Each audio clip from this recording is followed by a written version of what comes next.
సంగారెడ్డి జిల్లా సదాశివపేట పట్టణానికి చెందిన 14వ వార్డు బీజేపీ కౌన్సిలర్ పుల్లిగడ్డ ఉమారాణి భర్త నాకన్న బ్యాంక్ ఖాతాల నుంచి 7,89,000 రూపాయలు దండుకున్న సైబర్ నేరగాళ్లు విషయం తెలుసుకున్న వెంటనే అవాక్కైన కౌన్సిలర్ భర్త వెంటనే స్థానిక పోలీస్ స్టేషన్లో ఫిర్యాదు నమోదు చేశారు.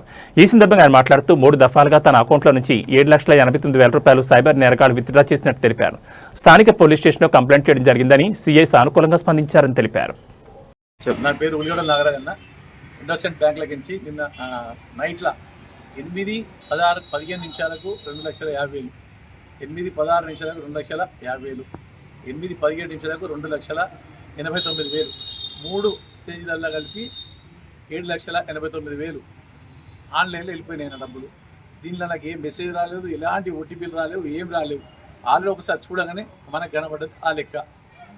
వెంటనే వెళ్ళిపోయినాయని మా పక్కన సార్ చూపిస్తే వెళ్ళిపోతున్నాయి, డబ్బులు వెళ్ళిపోతున్నాయి అంటేనే చక్కగా వచ్చి పొజిషన్కి వచ్చి కంప్లైంట్ ఇచ్చింది. మాకు సార్ గారు తొందరగా స్పందించి నంబర్ ఇచ్చేసిండు.